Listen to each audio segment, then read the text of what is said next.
Welcome to Pindar Poetry. We hope you learned something new. You start by gathering the right tools and inspecting the problem so you can act with purpose. First, remove the door. Loosen the pivot screws, lift the door up at the frame, and slide the bottom free from the track. Once the door is off, set it flat on sawhorses or a sturdy table. This gives you a stable work surface and lets you see frame damage, worn rollers, or torn screen where you'll focus next.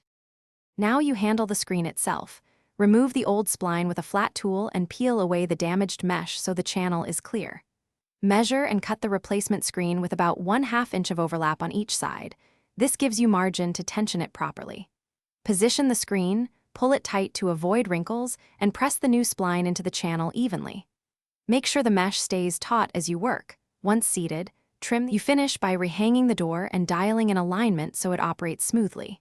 Place the bottom edge into the track, engage the top pivot, and tighten mounting screws incrementally while testing the swing and latch engagement. Adjust the rollers or jam screws to level the door so it glides without rubbing. Once aligned, lubricate the track lightly and test several openings. If it still sticks, check for bent rollers or trapped debris. Replace a bent roller.